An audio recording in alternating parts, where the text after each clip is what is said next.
And as we see the candidates shake hands right there, Mike Pence and Tim Kaine, after 90 minutes of spirited debate. Shaking hands with the moderator as well, Elaine Quijano. Covered a lot of ground there. And Matthew Dowd, Mike Pence had a line at the end of the debate where he said that Donald Trump is not a polished politician. What you saw on that stage tonight was two polished politicians, two career politicians, Senator and Governor Tim Kaine, Governor and member of the House Mike Pence, who came in with quite different strategies.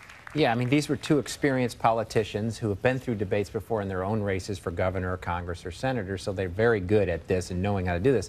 It was very interesting to me what this was. I thought Tim Kaine, his style wasn't as good as Mike Pence's. I thought Mike Pence did better on style and calmness. But I think Tim Kaine came with a strategy, which was, I'm going to try to undercut Donald Trump every step I can on some fundamental issues, taxes or whatever, insults or whatever those were. Mike Pence actually deflected, but never really fundamentally defended Donald Trump.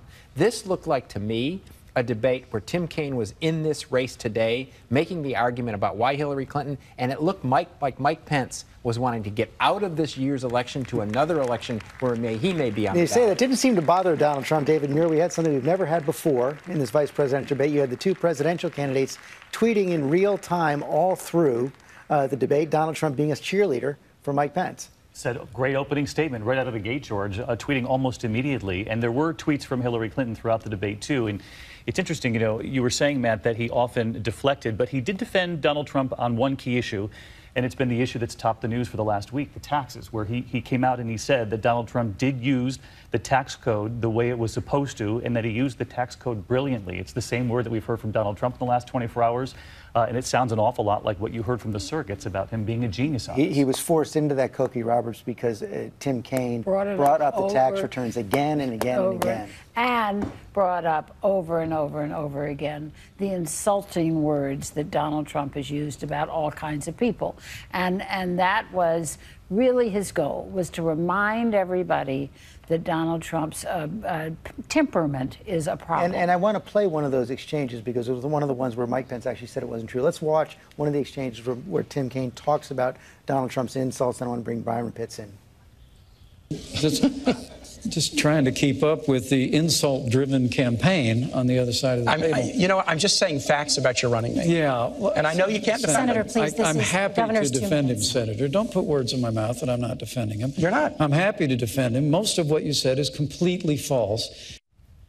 So, Byron Pitts, you were taking a look at these statements. Why don't we go through them?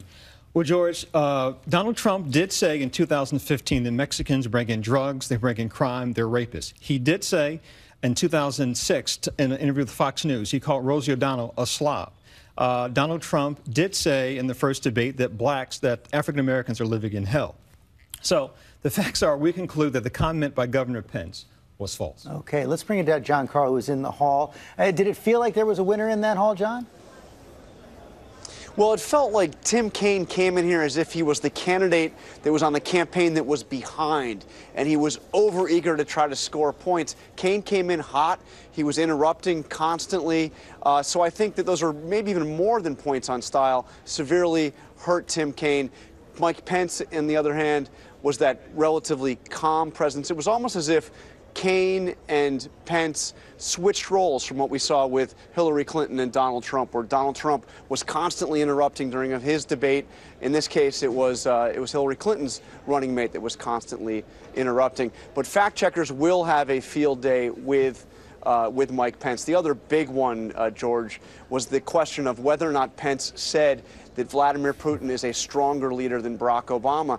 You saw Pence deny saying that. Pence said that. He said it just last month on September 8th in an interview with CNN. Yeah, we will see how this plays in the days that follow as we go through all of the fact checking. I want to go to our reporters who cover the campaigns right now. Cecilia Vega, let me start with you. What are you hearing from the Clinton camp coming out of this debate?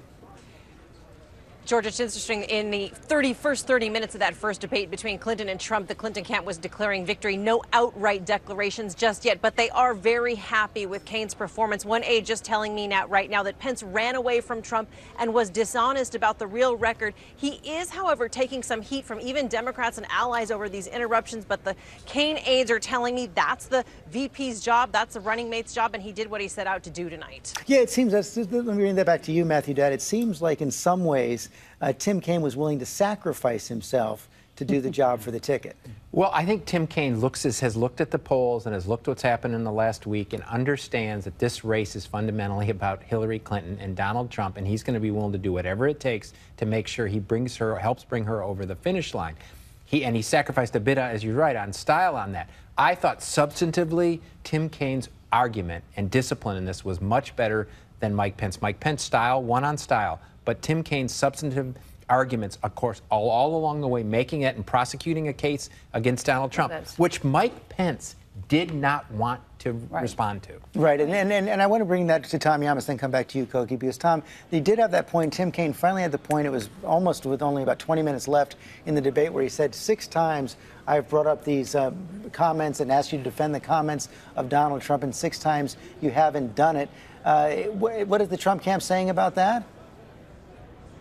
Well, Donald Trump, in his typical fashion, saying Mike Pence won big and that they all support Mike Pence. Also, Trump's campaign manager very happy with the governor's performance. It is true what you said. He was on the defensive all night. But when you talk about style and tone, Governor Mike Pence did not let Tim Kaine get under his skin, something that didn't happen to Donald Trump. When Hillary Clinton was attacking Donald Trump, it clearly got to him. But Governor Mike Pence kept his cool throughout this debate. And he did have one key moment there is when he pointed out the difference in Kaine's position on abortion and how that has morphed over his years in public service. I will say one thing. Governor Chris Christie is now advising Donald Trump for his next debate. Trump may want to ask his running mate, Governor Mike Pence, for some style points as well. George? We'll see if that works. You know, Koki, on that issue of abortion, it did reveal something that had been going on throughout the night.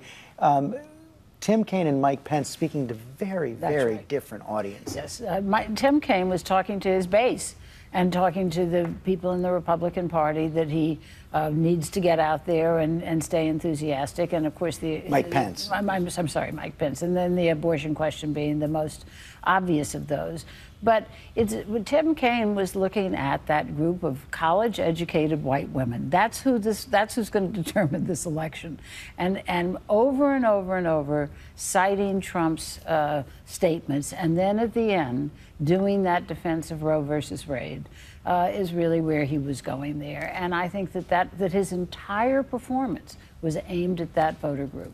And in fact, if he was trying to poke and needle Mike Pence at the risk of not looking likable himself, he ultimately got there in the end. I would argue when they were talking about abortion and the comments that Mr. Trump at one point had said women should be punished if abortion becomes illegal. And that's when you heard Mike Pence say, well, listen, he's not a polished politician. And that is really blowing up on social media. A real big concession right there.